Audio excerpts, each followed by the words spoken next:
Your quirk was inherently selfish. Deep down, you always felt that. It was one of the reasons you hated using your quirk.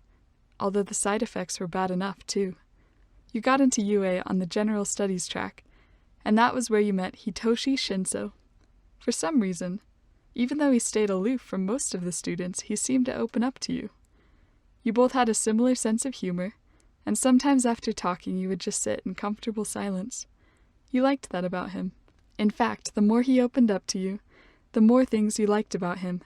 His self-conviction, his refusal to use his quirk selfishly, his slight smile, his hair.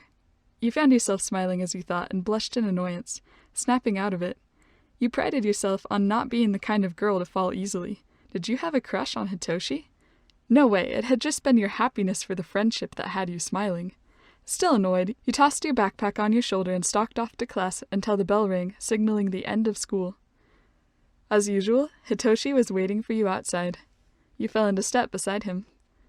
How are classes today? He glanced at you under a quizzically raised eyebrow. Boring, but good boring, you grinned wryly. He chuckled. You changed the subject. Have you heard back about switching to the hero course? He put a hand to the back of his neck. Maybe. Hitoshi! You exclaimed. Your thoughts quickly caught up. Why wasn't he ecstatic? You were sure they'd accept him after how well he did in the sports festival. But had you been wrong? He pulled out a slightly crumpled envelope from his pocket. From UA. Unopened. You stared at it. I got it this morning. Figured I'd wait for you before opening it. Aww, you teased. He gave you a flat look. Only because you've been asking me every day. You shrugged, grinning. You both sat down on the grass on the small hill on the side of UA, the spot you usually went to chat together. You could tell that Hitoshi was nervous, but only because you knew him so well. You put a hand on his shoulder. You gonna open it, or what? You urged. He gave you an annoyed glance, but moved to rapidly open and read the letter. His face registered surprise, then he grinned. You laughed in exhilaration, knowing how much this meant to him. I'm in, he said, like he couldn't believe it. Called it, you crowed. He just grinned at you, purple eyes warm. You spent the next while talking about ideas for how he could catch up to all the people who had a head start on hero training. He seemed to respect your insights a lot and liked your idea for a support item mask that would help him imitate other people's voices. That could actually work. You saw the gears turning in his mind, considering the possibilities, and his smile as he did so. I'll talk to Hatsume about it. She and I are friends, you assured him. You smiled. Hatsume would definitely take the challenge. She was such a workaholic that sometimes you worried that she wouldn't eat if you didn't swing by with food from the cafeteria. I wish you could come with me, Hitoshi said hesitantly, putting a hand to the back of his neck. The hero course wouldn't suit me, you laughed. My quirk isn't... You cut yourself off, cursing your slip of words. Your head dropped into your hands. You looked straight ahead, your good mood suddenly gone. Hitoshi's gaze sharpened, focused on you. You have a quirk? He asked incredulously. I thought you said you didn't. I didn't say I didn't have a quirk, you corrected quietly. Just that I didn't have a quirk to get me into the hero course. Listener, Hitoshi was at a loss. How did I not know this? Because I don't like to talk about it, you snapped. There was silence for a long moment. Okay, I won't make you talk about it. Your shoulders slumped in relief. But as your friend, Hitoshi continued seriously, I think you might need to. People aren't meant to carry burdens alone. You put your face in your hands. Hitoshi was silent. When I was 10, you finally spoke up. It was hard to continue, and you could feel Shinsou's intent focus on you, but you thought you could do it because it was him. Well, there was a massive villain fight near the complex with my family's apartment. There was an explosion. I remember the ceiling kind of blowing up and dust everywhere. And in that moment, I just disappeared. Intentionally. From my perspective, I went instantly from being there to being on the street outside, feeling dizzy, and the sun looked like it was a few hours later. The villains were gone. Everything was quiet. Shinsou put a hand on your shoulder, hesitantly. But your family was all right. Yeah, he'd met them when they came by to surprise you for your birthday. You smiled weakly to think how they'd hit it off with him, just as you two had somehow hit it off. Well, sort of. I found out later that they were all in the hospital. My dad had taken shrapnel. You squeezed your eyes shut. My siblings had multiple fractures. My mom didn't wake up for days. I was afraid. It was surprising how all these memories had burned themselves into your brain so vividly. The fear, the loneliness, and above all, the guilt. You explained, my quirk is called Time Skip. It's completely useless for helping other people. It allows me to disappear and reappear in the future anywhere from 1 second to hours later. I can't go backwards. I can't take people with me. I can't even control where I'll be when I reappear, though it's usually in the area where I disappeared. I'm not really sure how that works, and I don't really care. All my quirk allows me to do is escape things by myself, and I've hated using it ever since. Shinsou's hand remained on your shoulder to steady you. He was silent for a long time. Listener, he finally said, Listener, you know you did exactly the right thing in that situation, right? You nodded, but not convincingly. I know. Shinsou looked at you carefully, then sighed. You know, but you can't help feeling how you feel, right? He summed up. You nodded again, a lump in your throat. Well, Hitoshi said after a pause, I guess I'll just have to keep reminding you until your emotions get it. In spite of yourself, you chuckled at his determination. Who was this optimist? The same boy everyone described as dark and brooding? It occurred to you that Shinsou was going above and beyond his normal for your sake. Your quirk sounds incredible, he considered aloud, and I think it could have a wide range of application. Could I ask more about it? Although you felt reluctant, talking about it seemed to lift a burden from your shoulders that you hadn't even been aware of. You had avoided talking about your quirk for years, and that had worked. But here on the grass, out in the afternoon tree-dappled sunlight with Shinsou, it felt okay. You started slowly, but soon you told him everything about it. I can show you, you finally added, surprising yourself. Shinsou's eyes widened. You want to? Yeah, you resolved. Shinsou had been right. Keeping it to yourself had just been making it worse all this time. Talking about it with him was lifting the burden from your shoulders, more than anything ever had. I'll just time skip 1 second forward. I've also noticed that the less time forward I skip, the less I change position when I reappear. All right, Shinsou encouraged. You kept your eyes on him as you activated your quirk. Everything seemed to pull on you, as if gravity was increasing. Your vision went dark, and then you reappeared, dizzily toppling sideways even though you were sitting. Shinsou swiftly wrapped his arms around you to steady you, but you were barely aware because of the side effects still wearing off. Hey, are you okay?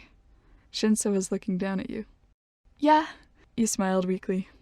You realized that you were lying down on the grass with your head in his lap, and you felt a bit of heat come to your face. Another side effect of the time skip. So those are the side effects you mentioned, Shinsou observed with a wry grin. Yep, you said, though the variety and severity of the side effects gets a lot worse if I skip forward larger amounts of time. Well, that was amazing, listener, Shinsou told you sincerely. You were surprised. Shinsou's words held weight because he never pretended to be impressed. All this time, you've had a really powerful quirk. Figuring out how to use quirks is a challenge, but you could definitely find a wide range of applications for yours. Your mind spun. Really? Shinsou glared at you flatly, amused. Yes, really. The next few weeks were quite possibly some of the best you'd ever had at UA. You worked on Shinsou's mask with Hatsume before school in the mornings. After school, you chatted with Shinsou, coming up with ideas for how to apply his quirk, and experimenting a bit more with yours. You discovered that although you couldn't take people with you, if you placed your hand on them and activated your quirk, you could send people forward instead of you. It had been Shinsou's idea to try that. You still remembered the moment when he disappeared and reappeared to tumble into the grass, the shock that it had worked. It changed everything. Well, that was disorienting, Shinsou had muttered, rubbing his neck. Are you crying? I could use my quirk to help people. Tears streamed down your face. Shinsou looked at you and his eyes filled with warmth. I told you. He congratulated with his small smile. Then his smile had disappeared, expression troubled. Listener? He asked. You looked at him, seeing his expression. What was bothering him? Promise me something. You looked at him, confused. What?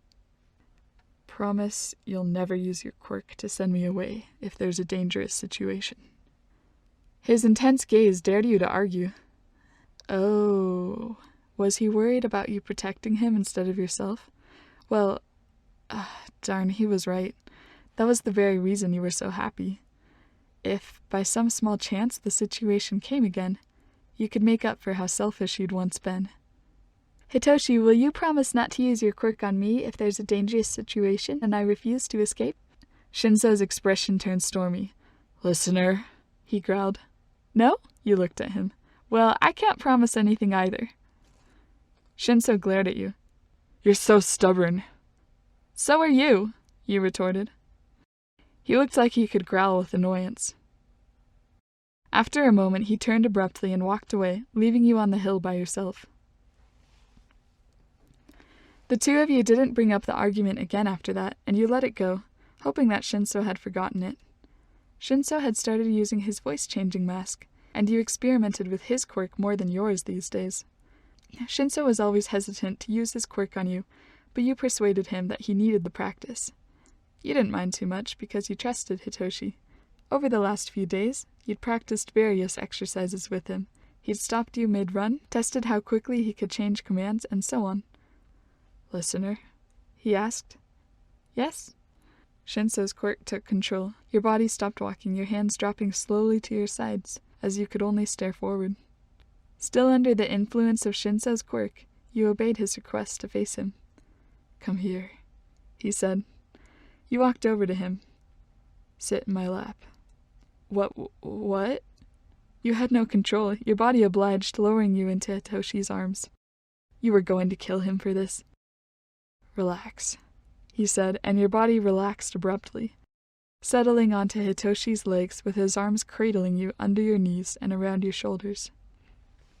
It was actually quite comfortable and warm, and your face would have been on fire except that Shinsou's quirk wouldn't even let your body do that on its own. You really were going to kill him for this. He was such a jokester. He looked down at you, meeting your skyward gaze, and sighed softly. Your body remained completely relaxed in his arms, under his control. Listener. His arms pulled you even closer. I know you're stubborn, and you'll never promise to protect yourself when you could save someone else. He continued to gaze down at you. So I think it's only fair to warn you, you were right. I'm stubborn too. And if you are ever in danger, I will brainwash you. I will control you. I'll do whatever it takes to keep you from sacrificing your life. He hugged you even closer, and you felt him slowly release your body from his quirk. Your face immediately grew hot. You felt confused, unsure how to react. The expression in Hitoshi's eyes and the way he held you made your heart flip-flop, and his words made you feel almost like you were worth saving. But the instinct to punch him in the face remained, strengthened by embarrassment. Overwhelmed, you stumbled into a sprint away from him, turning your face so Shinsou wouldn't see how red it felt. He didn't try to stop you, didn't say a word. You didn't look back. 3 months later, your friendship had continued like normal. You'd faced your embarrassment by simply pretending nothing had happened, and Shinsou never brought it up. In fact, he seemed more hesitant to use his quirk on you than ever, and out of embarrassment, you didn't push him. Shinsou had started training with Aizawa and learning how to use his capture scarf. You went to watch sometimes. Aizawa made it look effortless. Shinsou's early efforts showed that it was anything but effortless, but he was slowly and surely getting it. He was also getting noticeably fitter and stronger, his arms becoming more toned. You blushed, remembering how he'd held you, then immediately felt annoyed. Your own life had gotten busier as well. Although you had decided to stay in the general track, revealing your quirk to UA intrigued them. They all seemed to think it was really powerful, like Shinsou had. After some considerations, you'd agreed to take a couple hero courses on the side and become partially certified for hero work. This meant that you wouldn't have to use your quirk all the time like a pro hero, but you could help with the occasional missions when it made strategic sense. You'd also receive a lot more training to control it. President Nezu and Recovery Girl had done a bunch of research for you and seemed to think that with a couple years of training, you'd be able to transport yourself and another person at the same time, which could have a lot more rescue application. Shinsou, meanwhile, was trying to figure out the pattern to where you would reappear after time skipping. It definitely wasn't random. For one thing, it would always be somewhere safe and quiet, usually not far from where you vanished, and you never materialized where other solid matter was or high in the air or anything like that. He suspected that it had to do with various future possibilities. He tried to explain his theory to you one time. That day you told me about, where you used your quirk, what would you have done that day if everything had gone smoothly? You hated thinking about that day. I don't know. It was a Saturday, so I guess we usually went to the park. You could see Shinsou thinking. Near where you appeared when you time skipped? Yeah, you allowed, still wishing for a different conversation topic. Listener, I think the location after the time skip is connected to alternate possibilities, places you would have gone if you hadn't time skipped. For some reason, this particular topic seemed really important to Shinsou, but it got on your nerves. Oh yeah? You objected? Then why didn't I time skip to the hospital? That's where I would have been if I hadn't time skipped, Shinsou. No, he shook his head. When you time skipped, you left that possibility behind. Your quirk breaks your connection from the time flow and from space, which means it didn't have any location for you in the future. It had to borrow coordinates from a different possible future. There were probably multiple options, and your quirk chose the nearest one. Maybe it put you where you would have been if you hadn't time skipped and if the building damage had happened to the side of your apartment. Shinsou looked at you, observing that you still weren't in the mood to talk about it, and the conversation switched to funny stories from school that day. Everything was so perfect, and you felt more at peace about yourself and your quirk than you ever had before. You had to admit that a lot of that was thanks to your purple-haired friend. For as long as you could remember, you'd thought of yourself as a selfish person, not worth protecting, but he seemed to see you differently, and little by little, you were starting to believe maybe he was right. You smiled as you made your way through town, out on errands for Hatsume, and thought about how you and Shinsou had planned to go to a sports game that evening. Aizawa was going with little Eri and had offered the extra tickets to Shinsou so you and him could join them. Listener! The shout came from a distance. You turned, confused. Hitoshi? Shinsou was sprinting down the street at breakneck speed using his capture scarf to round a sharp corner. His eyes widened in relief when he saw you. You blinked, shocked. You'd never seen him cover ground so quickly. He reached you in seconds. Hitoshi, tell me what's going on, you demanded. He was busy examining the surrounding area. You have to come back with me now. I'll tell you as we go, he said. You didn't argue, following at a run. UA is the safest place, he grunted as he ran. Hitoshi, you insisted. What happened? Shinsou glanced back at you as if checking to make sure you'd stay close. Someone tipped off the school. They came in asking for the teachers of the time skip student. Said they had urgent info. I made them talk, and when I heard that the League of Villains plans to take you for your quirk, I knew I had to reach you, even before the teachers got the message. Your head spun. What? It seemed unreal. Why did they want you? Had Shinsou been worried because you'd been outside UA when they got the message? They wouldn't come for you right now, would they? Shinsou halted abruptly, his arm stopping you. The street ahead was blocked with villains armed with knives. You thought you recognized some of them from bits of news you'd been exposed to. Shinsou dragged you after him onto a walled side route that wasn't blocked, but more of them emerged ahead, and the ones from before were slowly closing in as a wall behind you. Shinsou's shoulders heaved, breathing ragged from pulling you everywhere. He had a death grip on your arm. Listener. No, you knew what he was doing. One reply and he'd take control. Make you activate your quirk and escape.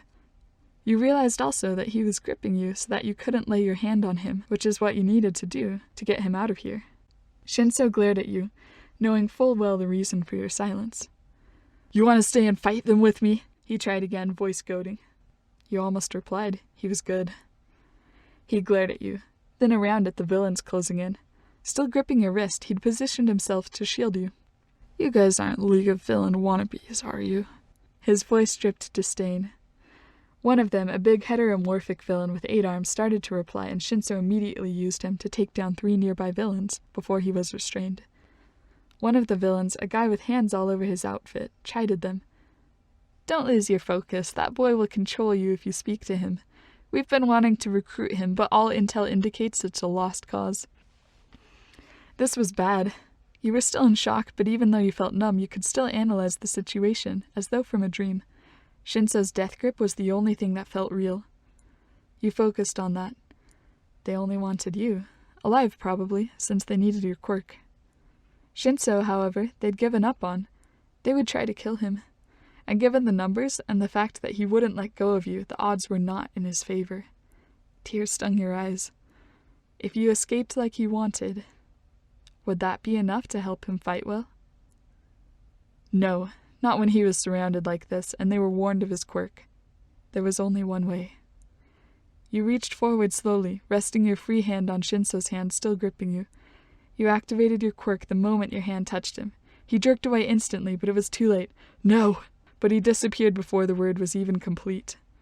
You could still sense him in the time-skip vortex, somehow. You spoke to him. "Hitoshi, I know you just want to save me, but you already have. Thanks to you, I know I'm worth it. And so are you."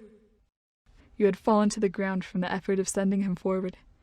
12 hours, you muttered incoherently, your head feeling like it might split. Your bleeding nose and indescribable dizziness testified to how far you'd pushed your quirk this time. The boots of the hand guy shuffled forward in front of you, the last thing you saw before blacking out. Shinsou's point of view. Shinsou stumbled into existence, falling to his knees on the roof of an abandoned warehouse. Your words still echoed in his mind from the time skip. "Thanks to you, I know I'm worth it. And so are you." He got up frantically, no idea how far forward you'd sent him. The time skip side effects always seemed to impact you the most, regardless of whether you skipped yourself or someone else forward. It had been about 5 p.m. Now everything was dark. What time was it? A soft glow in the eastern region tipped him off. No, the sunrise? Listener. His eyes pricked with tears of frustration. What had you been thinking? He slammed open the door of the teacher's lounge uninvited when he arrived at UA. As suspected, they were all still up holding another emergency meeting about the kidnapping. They all looked extra tired.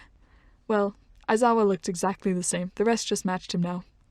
All of them turned to Shinsou in shock at his dramatic entrance. All Might hurried to him, placing a hand on his shoulder. "Young Shinsou, we thought they'd taken you too." "No," Shinsou gasped, breathing ragged. Aizawa looked at Shinsou keenly, understanding the emotional distress of his student. "She time-skipped you." "Yes." Shinsou's voice sounded pain. "What's the news? Have you found Listener yet?" The teachers all began to bring Shinsou up to speed in rapid succession. They didn't know where you were. Shinsou's mind began to drift away from the conversation, thinking about the warehouse you'd time-skipped him to. How did your quirk work? Why did it place people where it did? You didn't really care about the answer, but it had always seemed important to him. An unsolved pattern. The warehouse had been a few blocks away from where the fight had taken place. Shinsou had gone back to the street where you'd been surrounded, but the street had been empty, no trace of the fight. Why the warehouse roof? He interrupted the teachers. "I have an idea." Most of them looked startled, but Aizawa didn't miss a beat. "What are you thinking, Shinsou?" "I have a feeling I know how to find Listener," he responded, eyes narrowing. Your point of view. You had vaguely wondered, at some point, how they were going to use your quirk against your will. You didn't have to wonder long. You awoke strapped to an almost vertically tilted hospital bed. Fighting your headache, you looked down, relieved to see that you still wore your UA uniform. Your hair felt sweaty falling in your eyes. A door opened in your peripheral vision, and a short villain in a lab coat stepped into view. His assistant blindfolded you and tightened your bonds. Terror rushed through you. causing you to breathe rapidly. Too quick to register, a needle went in and out of your arm, administering a drug. Left alone again, you found yourself growing sleepy and fuzzy-minded. At one point, you vaguely remembered someone super close to you tilting your chin up to stare into your eyes. Their own eyes seemed to whirl. They must have had a quirk similar to Shinsou's, but much weaker, and with more limited activation conditions. That was probably why you had to be drugged.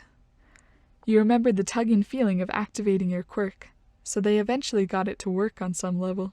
They were experimenting, testing if they could make your quirk function for whatever plans they had in mind. Activating your quirk again so soon had doubled your headache, but the drug numbed everything. Everything was fuzzy, blurry. Your sense of time was inconsistent, and words sounded confusing, and your body seemed to float. You couldn't feel the straps holding you upright anymore. Everything seemed to blend together, time passing you by more and more rapidly, as though everyone else was speeding up.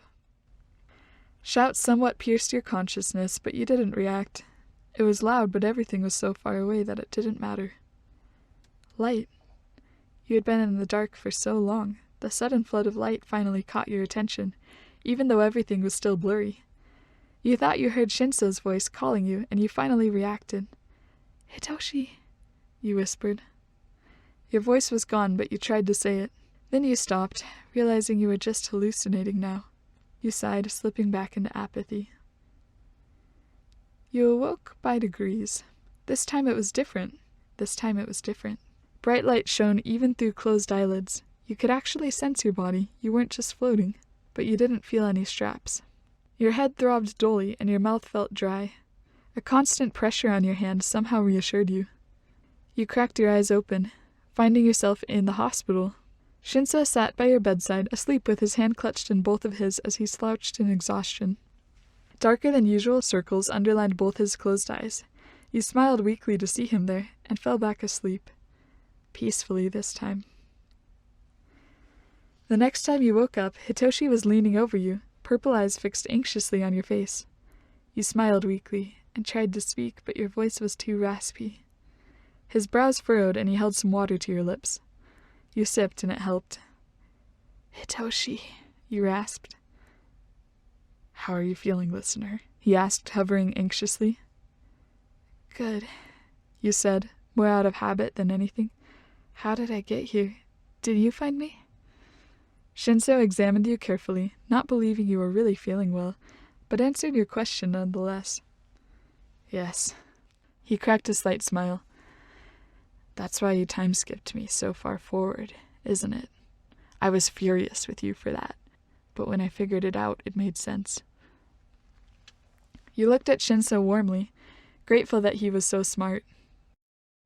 "I got the idea from you," you confessed, "about the location being based on future possibilities. I knew that every possible future would involve you following me or finding me somehow. Because..." Shinsou leaned forward to hear your quiet voice. "Because you're so stubborn," you finished, laughing softly. Shinsou laughed with you, but it sounded rusty, like the first time he'd laughed in days. "Listener, you scared me," he told you, his hand tightening on yours unconsciously. "When we found you, you looked like death." You grimaced, vaguely remembering your captive conditions. "I probably smelled like a homeless person's armpit." Shinsou stared at you. "What? Why are you even thinking about that?" "What? Why are you even thinking about that?" Aizawa walked into the room, hearing the end of that exchange. "You probably did," Shinsou's mentor put in, leaning against the wall, "but only Shinsou would know. He picked you up and wouldn't let you go until we passed you over to the medical staff." Aizawa smiled his characteristic dry grin, seeing that he'd flustered Shinsou.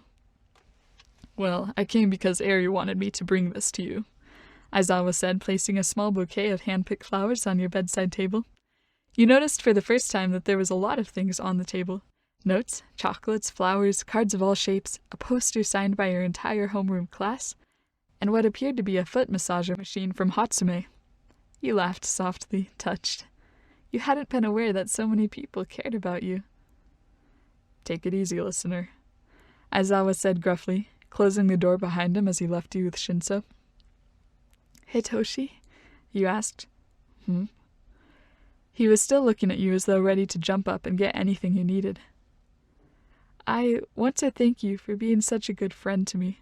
What I said to you in the time skip was true. You've helped me change. If you hadn't helped me feel how much I mattered, I wouldn't have thought of a way for both of us to make it out of that. Hitoshi looked at you. He still hadn't let go of your hand. Listener, you really are stubborn. Haven't you noticed? You've been the only student at UA who doesn't look at me like they're afraid of me or my quirk. You've always seen me for who I really am and believed in me. Every day I've gotten to know you has been a bright part of my life. I'd do anything for you because you make me want to be a hero. Your heart filled with happiness and warmth as you finally understood the look in Shinsou's eyes. That was pretty sentimental, you teased. You stand by that? He squeezed your hand, a wry gleam in his eye. With all the stubbornness I have. You chuckled. Your eyes started to close again. You drifted off to sleep peacefully, feeling Shinsou's hands still wrapped securely around yours, hearing his soft breathing as he watched over you. Hey guys, Anya Kay here. Thanks for listening. This is my first video. I wrote the fanfic, and the thumbnail art will be in the description.